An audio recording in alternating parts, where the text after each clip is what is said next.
The rain has no memory.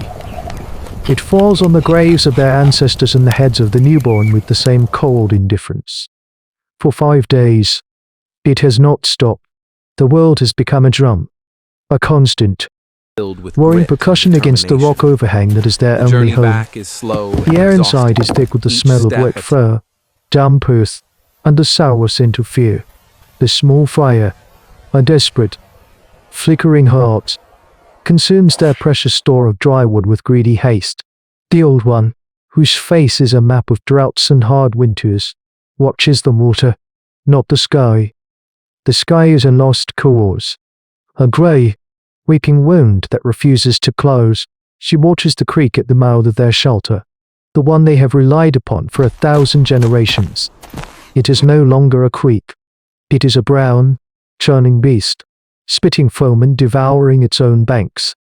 It claws at the edges of their camp, stealing firewood, pulling at the roots of the very trees that give them shelter. Each day, she scratches a new mark on the cave wall with a piece of charcoal, a line a little higher than the last. Today, the water licks the base of the stone she sits on. There is no more room for marks. This is the moment human evolution is tested not by predators, but by the world itself.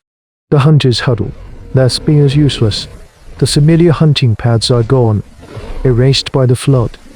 The tracks of the deer, the scent of the bow, all washed away.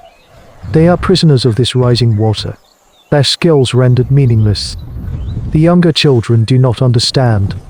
They cry from hunger and cold, their small hands reaching for the dwindling supply of dried meat the adults pass between them, each portion smaller than the last. This is the brutal calculus of survival, a core tenet of prehistoric life. A full belly today may mean an empty one for the entire clan tomorrow. The old one rises, her joints ache with a pain that mirrors the groaning, waterlogged earth. She does not speak. She does not need to. Her movements are the only language that matters. She walks to the back of the shelter, to a niche in the rock where the most precious things are kept, a collection of sharp flint cores, a bundle of sinew, and a single, large seashell, carried from a coast none of them have ever seen. She takes the flint. The others watch, their conversations of gesture and grunt falling silent. They understand. The shelter, their home, their world is about to be taken. To stay is to drown. The choice is not a choice at all, but an acceptance of a terrifying truth. They must climb. They must leave the valley floor and seek the high ground, a place of wind and rock and unknown dangers. Outside, the sheer scale of the deluge is revealed. Entire trees, ripped from the earth, sail past on the current. The immense carcasses of Pleistocene megafauna, creatures they would normally only hunt with immense caution and planning, drift by like islands of sodden fur, their legs pointing stiffly at the unforgiving sky. The clan moves as a single, miserable organism, the strong helping the old, the adults forming a protective wall around the young.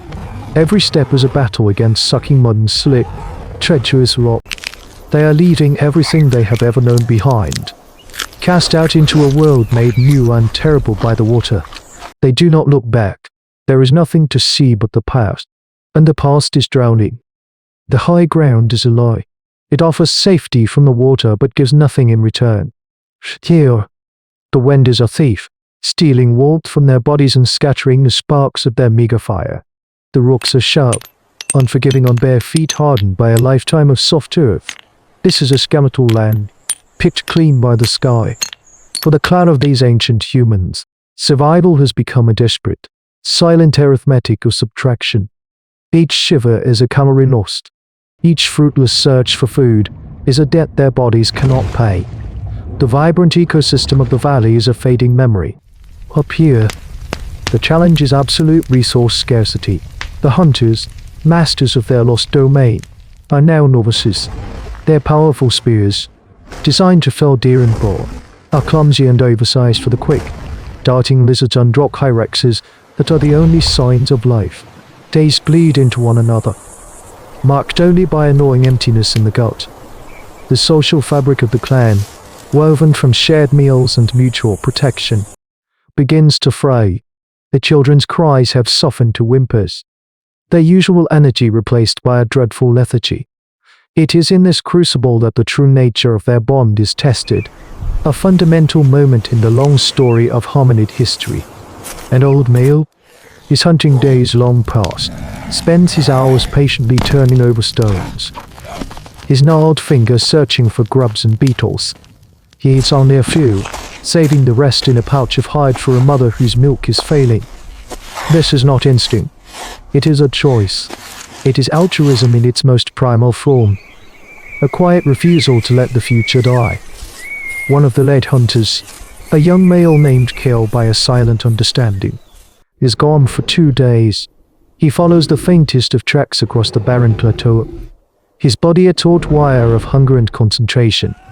He finally corners a lone, aged mountain goat in a rocky cul-de-sac. The animal is old, but Kale is weak.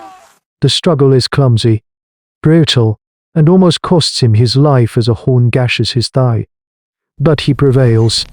The kill is a miracle, a sudden, shocking infusion of hope into a hopeless landscape. And now comes the hardest choice. The scent of blood is a scream in the quiet air. His own body howls for sustenance. To eat now, here, alone, would restore his strength. It is the logical, selfish, and perhaps sensible thing to do. Yet, he resists. The image of the others, their hollow eyes watching the horizon, is a weight heavier than the goat's carcass. He butchers the animal with his flint knife, a tool that speaks to the ingenuity of early humans, and begins the agonizing journey back. To run, dripping meat a constant, maddening temptation. The sun is low when he limps into their makeshift camp. He does not need to make a sound. The smell of fresh blood electrifies the air. The clan gathers, their movement slow, almost dreamlike. Kale collapses, laying the choicest parts before the old one. She, in turn, directs the sharing. The liver, rich and vital, is for the nursing mother. The muscle, for the children and the other hunters. The bones will be cracked for their marrow tomorrow. Kale himself receives a modest portion, which he gnaws with a profound exhaustion. They eat huddled together, the wind tearing at them. But for the first time in days, there is something other than despair. They have responded to the challenge not with individual strength, but with collective will. It is a small victory, a temporary reprieve, but it is enough. The gift of the goat is a fleeting warmth against an endless cold. The clan survives, but the high ground remains a prison of wind and stone. They are living on borrowed time, and the debt is coming due. It is Kale, the hunter, who understands this in his bones. He cannot hunt the sky, but he can hunt for a future. Leaving the others huddled around a sputtering fire, he moves along the ridge, not searching for prey, but for a change in the logic of the land itself.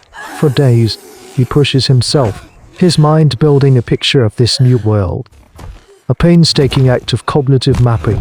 He learns the patterns of the wind, the places where water gathers, the very texture of the rock beneath his feet. He sees it from a distance. A sheer, pale cliff face, different from the dark granite of the plateau. Limestone, a rock that holds secrets, a rock that can be hollow. Cold, a dangerous and unfamiliar sensation, quickens his step. The cave is more than a hope. It is a promise. Big dog, gaping mouth set high in the cliff, untouched by any flood, sheltered from the wind. But the entrance is littered with the splintered bones of large animals, and the air is thick with the hot, musky scent of a powerful predator. He has found a fortress, but it is already occupied.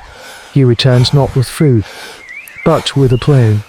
He communicates it through gesture, through urgency, through the authority of his discovery. He points to the fire, then to the cliff he has etched in the dirt. He mimes the act of throwing, of shouting, of a great beast fleeing. It is a desperate, almost suicidal idea. Yet no other path exists. It is the ultimate test of their evolution as Homo habilis, not just to use ancient tools, but to use their minds as a collective weapon.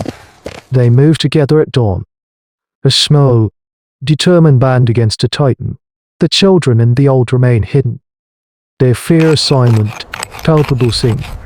The hunters and the strongest females carry the fire, nursing precious embers inside clay-lined baskets, feeding them with dry grass found in the lee of boulders. At the cave mouth, they prepare. They lash burning bundles of grass to the ends of their spears. The primal fear is immense. The darkness within seems to breathe, to watch them with a living malevolence. The old one gives a sharp nod. It is time. With a unified yell that is more terror than courage, they charge. They hurl stones into the darkness, creating an avalanche of sound. Kale and two others rush the entrance, thrusting their makeshift torches into the opening. The fire illuminates a nightmare, a colossal cave bear, larger than any creature they have ever faced, rises on its hind legs. Its roar a physical force that shakes the very rock. But they do not falter. They are a community, and their unity is their only shield. More stones fly. More burning spears are thrust forward. The bear, confused by the light, the noise, and the stinging smoke, hesitates. It is a creature of immense power, but it is one. They are many. It sees no single threat to attack, only a terrifying, flickering wall of fire and fury. With a final, agonized roar, it turns and crashes out of a lesser-known rear fissure, disappearing into the wilderness. Silence descends, broken only by the crackle of the dropped torches and the sound of their own ragged breathing. They have won. They stand at the threshold of their new home, a dark, unknown space earned with fire and raw courage. And here, at the edge of the world they have just remade, you are not a listener, but a witness. Join the chronicle. Trace the soot-stained handprint on the wall. Then remember, in the deep quiet of their new stone sanctuary, a fire burns brighter and warmer than any they have known. They are gaunt, scarred, and fewer than when the rains began. But they are alive. The flood, a force of blind destruction, has become an accidental chisel, carving away their complacency and revealing the core of their strength. This is the unwritten chapter of prehistory, a story not of grand conquest, but of brutal adaptation. What transpired on this windswept rock was more than the survival of a single clan. It was a rehearsal for the destiny of a species. The foresight to leave a doomed home, the altruism to share the last mouthful of food, the intelligence to turn fire from a source of warmth into a weapon. These are the very traits that will allow their descendants to walk out of this continent and inherit the earth. Every city we build, every crisis we face together, every time we sacrifice for a future we will not see, we are simply acting out the echoes of this desperate gamble. The foundation of our modern world was not laid in palaces or temples, but here, in a cold cave, by a fire, where a community bound by unspoken trust chose to face the darkness together. How much of that ancient, desperate courage still flows in the veins of a world that believes it has tamed the wild? This is the chronicle of the long night. The telling is at an end. What happens when the greatest threat is not the sky, or the beast in the cave, but the stranger on the horizon?